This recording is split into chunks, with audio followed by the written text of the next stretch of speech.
कृपा पारे पाहि मुरारे, भज गोविंदम गोविंदम भज मूढ़मते। तो भाई राधा की कृपा से इसमें कोई ये तो मेरा अहोभाग्य है, सौभाग्य है कि मैं व्रज में, सोचिए महाराज ये जो हो रहा है ना, ये बहुत अद्भुत कृपा बरस रही है हमारी लाड़ों की। यकीन मानिए हम सब पर खतरनाक वाली कृपा। भक्ति की शरणागति क्या है, उसकी नींव क्या है? तत्व सिद्धांत है ना। बिना शास्त्र के अध्ययन के, तत्व सिद्धांत समझने के हम भजन में लग ही नहीं सकता जीव। देखिए वो भरोसा कहाँ से मिलेगा जब तक उसके तत्व सिद्धांत स्पष्ट नहीं हो जाते। जीवात्मा के तत्व सिद्धांत जो है ना महाराज, ये पूर्णतः स्पष्ट नहीं हो जाते, वो समझ नहीं लेता। गुरुजनों की कृपा से, आचार्यों की कृपा से, मेरी समाज की कृपा से, ध्यान रखिए, है ना। तो इसलिए बहुत महत्वपूर्ण है, शास्त्रों में डूबना पड़ेगा, शास्त्रों का अध्ययन करना बहुत अनिवार्य है। उसका अध्ययन करें, उसका श्रवण करें और उसका फिर चिंतन मनन करें एकांत में। तो इसलिए बहुत जरूरी है शास्त्र का अध्ययन करना, तो बहुत ज्यादा अनिवार्य है शास्त्र का अनिवार्य अध्ययन करना, पठन मतलब स्वाध्याय के माध्यम से और श्रवण के माध्यम से, और सत्य अभ्यास करना नाम का, दोनों करना है महाराज, दोनों करना है जी। भगवत गीता, भागवत और चैतन्य चरितामृत, ध्यान रखिएगा ये तीन मुख्य ग्रंथ है, श्रीमद् भगवत गीता, श्रीमद् भागवतम और चैतन्य चरितामृत। ऐसा भी तो हो जाता है ना, जैसे कि अभी हम हैं या कोई भी और भक्तगण हैं, तो वह भागवत जी और भगवत गीता जी जो भी आदि है उनको पढ़ता है, तो उन चीजों को सरल शब्दों में नहीं समझ पाता है, तो क्या करें। इसलिए महाराज गुरु की पद, हाँ मैं वही आपके चरणों में निवेदन करा कि सबसे सत्संग का तात्पर्य क्या होता है, गुरु का पदाश्रय लेना है ना। गुरु के आश्रय में जाकर उनसे उनकी सेवा करना, सबसे पहले गुरुजनों की सेवा करना, और फिर जो भी हमारे प्रश्न है ना, उनसे नम्र भाव से उनके चरणों में रखना, प्रश्नों को रखना, हमारे अंदर जो भी संशय है, जो भी डाउट है, वो उनके चरणों में रखना। तो हमारी गुरु निश्चित रूप से मदद करेंगे, क्योंकि गुरु साक्षात मेरे श्यामाश्यामी है महाराज। गुरु वो साक्षात श्यामाश्याम जो जी संत महात्मा है ना, ध्यान रखिएगा, ये किशोरी जी को ही स्वरूप है, ये हमारी लाडो है महाराज, और कोई है नहीं। संत महात्मा कौन है?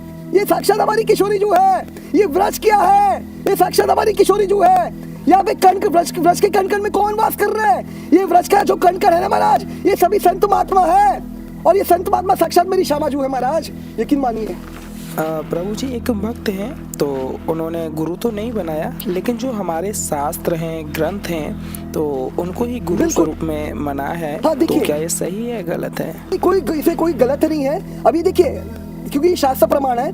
देखिए गुरु की चिंता मत करिए, हमें गुरु ढूंढने नहीं है, हमें देखिए शास्त्र का अध्ययन करना है। गुरु देखिए, मैं ये नहीं कह रहा आप गुरु के पास मत जाइए, मतलब आपके जो वरिष्ठ है ना, गुरु दीक्षा एक अलग बात है, शिक्षा गुरु अलग बात है। देखिए दो गुरु होते हैं, एक शिक्षा गुरु होते हैं और एक दीक्षा गुरु होते हैं। तो दीक्षा गुरु एक ही होते हैं, लेकिन शिक्षा गुरु जिनसे हम शिक्षा ग्रहण करते हैं वो बहुत सारे हो सकते हैं, है ना महाराज, वो बहुत सारे होते हैं। जैसे हमसे हमारे परिचित में कोई हमसे वरिष्ठ अधिकारी है, मतलब जो भजन कर रहे हैं, अच्छे से भजन कर रहे हैं, हम उनसे जानसे निवेदन कर सकते हैं, याचना कर सकते हैं। जैसे व्रज में तो सब जगह कण में संत महात्मा है, तो उनसे उनके समझ जाइए, उनसे आपका जो भी डाउट्स है वो क्लियर करिए। मैं ये नहीं कह रहा आप जाकर दीक्षा ले लीजिए, दीक्षा के लिए आपको श्यामाश्याम प्रेरित करेंगे, क्योंकि गुरु ढूंढने नहीं पड़ता है।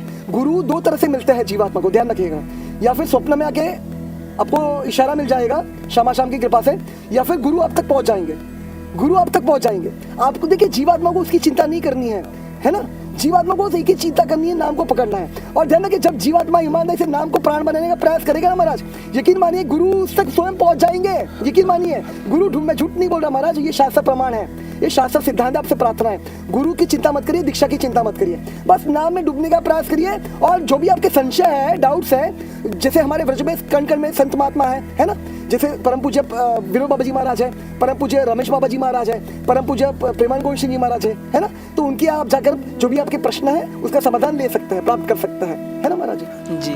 शास्त्र अध्ययन तो करना ही है महाराज। देखिए हमें वही निवेदन कर रहा हूँ, जैसे गुरुकुल में शिक्षा ग्रहण करता था शिष्य, है ना, जो बालक होता था गुरुकुल में वास करता था, रहता था और वही से शिक्षा ग्रहण करता था।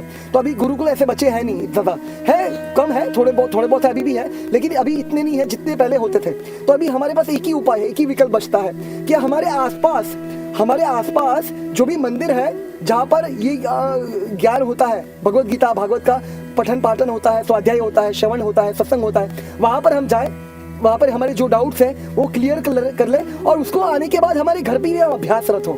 प्रयासरत हो ईमानदारी से, है ना महाराज। क्योंकि देखिए अगर हम चाहते हैं इसी जीवन में हमारा बेड़ा पार हो जाए, कल्याण हो जाए, तो महाराज फिर ऐसा नहीं चलेगा कि हम बस 1-2 घंटा कर लिया और फिर हो गया, ऐसा नहीं होने का महाराज। फिर तो जैसे सीधा सरल सिद्धांत समझिए, जैसे एक बिजनेसमैन होता है ना, एक बिजनेसमैन होता है, मुझे बताइए एक बिजनेसमैन जब उसका लक्ष्य क्या है, पैसा कमाना, तो मुझे बताइए वो कितना प्रतिदिन कितना घंटा परिश्रम करता है, पुरुषार्थ करता है, ये बताइए। 15 से 20 घंटे। फिर महाराज सोचिए, आप अभी बोल रहे हैं 20-20 घंटा, है ना, 20-24 घंटे, 20 घंटा अभ्यास कर रहा है, पुरुषार्थ कर रहा है पैसा कमाने के लिए। तो महाराज अभी आपको यहाँ पे शामाशाम चाहिए, है ना, कि शामाशाम मुझे मिल जाए, उनका अनुभूति हो जाए, साक्षात्कार हो जाए, मेरी पूर्ण शरणागति हो जाए, तो महाराज फिर कम से कम 12 घंटा तो देना ही होगा ना महाराज, है ना, कम से कम 12 घंटा। शुरू में आप 3 घंटे से शुरू करिए, 3 घंटे से फिर धीरे धीरे 6 घंटे तक लेके आइए और फिर धीरे धीरे 12 घंटे तक जाइए। क्योंकि देखिए जितना हमारा प्रबल हमारे अंदर राधा की कृपा से प्रबल इच्छा होगी, दृढ़ इच्छा होगी और दृढ़ अभ्यास बनेगा राधा की कृपा से, है ना महाराज, उतना ही जल्द से हम सब समझ पाएंगे महाराज।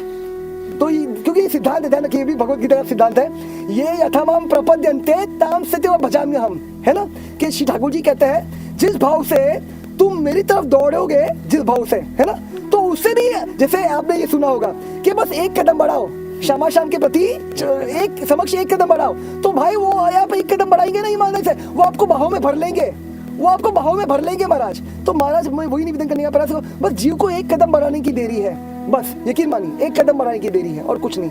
क्योंकि ये मार्ग ही ऐसा महाराज, यहाँ पे तो आप आग बन करके दौड़ सकते हैं महाराज, ये मार्ग ऐसा है और ये भागवत का प्रमाण है, मैं अपने मन के शब्द नहीं कह रहा महाराज, ये भागवत का प्रमाण है, आप आग बन करके दौड़ सकते हैं। प्रभु जी की बहुत बार ऐसा होता है कि जैसे कि बहुत भक्त हैं, भाव से जुड़े हैं, श्री जी का नाम चिंतन भी लेते हैं और ठाकुर जी का भी नाम चिंतन करते हैं, तो उनके जीवन में जो कष्ट आता है तो उसका मुख्य कारण क्या बन जाता है?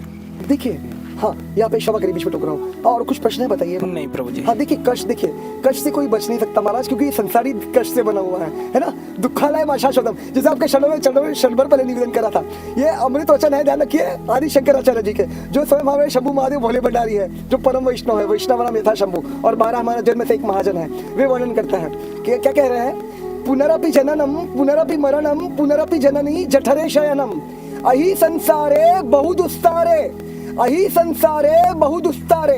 लेकिन अभी अब जीव को अपार कृपा चाहिए तो क्या करना पड़ेगा, कृपा अपारे पाहि मुरारे, भज गोविंदम भज गोविंदम गोविंदम भज मूढ़मते। तो भाई हरि का भजन करो भाई, हरि का भजन है, और वो भी देखिए शास्त्र का प्रमाण है, हरि का भजन कैसे करना है, 1 नहीं 100 नहीं लाख नहीं करोड़ों काम छोड़कर, कितने करोड़ों काम छोड़कर हरि के भजन में लगी है महाराज। क्योंकि ये हमें जो मनुष्यों मिली है इसी के लिए मिली है, भजन के लिए मिली महाराज। हमारा जो एकमात्र उद्देश्य, जीवन का उद्देश्य लक्ष्य है, कर्तव्य है, वो हरि का भजन है महाराज, हरि का भजन है जी महाराज। प्रभु जी जैसे कि अभी हम धर्म से जुड़े हैं, तो धर्म से जुड़ करके इस हरिनाम प्रचार प्रसार करना जरूरी है या नहीं है? क्योंकि देखिए ये हमारा धर्म सिखा रहा है, हमें जो हमारा धर्म सिखा रहा है महाराज, मैं वही वापस कह रहा हूँ, मेरी औकात नहीं है, मैं यकीन मानिए मैं कोई साधु संत महात्मा नहीं हूँ, मैं एक साधक हूँ, मैं भी प्रयासरत हूँ आप सबकी तरह, बस राधा की कृपा से, थोड़ा बहुत गुरुजनों की कृपा से थोड़ा बहुत जो समझ में आया है वही आपके चरणों में निवेदन कर रहा हूँ ईमानदारी से अपने मन की शुद्धि के लिए, यकीन मानिए। तो देखिए अभी आपका जो पता, तो महाराज जी स्वयं श्री ठाकुर जी के अमृत वचन आप देख सकते हैं 18वें अध्याय के 68वें श्लोक में श्री ठाकुर जी कहते हैं कि जो मेरे बारे में जानना चाहते हैं आप उनको बताओ, मेरे बारे में शेयर करो। तो महाराज मैं वही जो शास्त्र में श्री ठाकुर जी के जो अमृत वचन है वही अपने चरणों में निवेदन करने का प्रयास करो, ईमानदारी से प्रयास करो, बस उसको धारण कर पाओ अपने जीवन में। तो यकीन मानिए राधा की कृपा से इसमें कोई, ये तो मेरा अहोभाग्य है, सौभाग्य है कि मैं व्रज में, सोचिए महाराज ये जो हो रहा है ना, ये बहुत अद्भुत कृपा बरस रही है हमारी लाड़ों की, यकीन मानिए हम सब पर खतरनाक वाली कृपा है। क्योंकि ये जो सत्संग हो रहा है ना महाराज, ये वो भी व्रज में महाराज, ये बहुत ज्यादा दुर्लभ है आज की वर्तमान परिस्थिति में। यकीन मानिए एक खतरनाक कृपा बरस रही है हम सब पर, खतरनाक वाली कृपा बरस, हम निमित्त बन पा रहे महाराज। यकीन मानिए जो जीव निमित्त बन गया उसका बेड़ा पार उसी क्षण हो गया, उसका बेड़ा पार उसी क्षण हो गया महाराज। तो यकीन मानिए आप निमित्त बन पा रहे, मैं निमित्त बन पा रहा, हम सब निमित्त बन पा रहे क्षमा की कृपा से। तो यकीन मानिए इससे बड़ा अहोभाग्य क्या हो सकता है, बताइए कुछ हो सकता है? तो महाराज हम पर तो अद्भुत कृपा बरस रही है महाराज, खतरनाक वाली कृपा बरस रही है महाराज। मस्त रही है, बिल्कुल मस्त रही है, निश्चिंत रही है।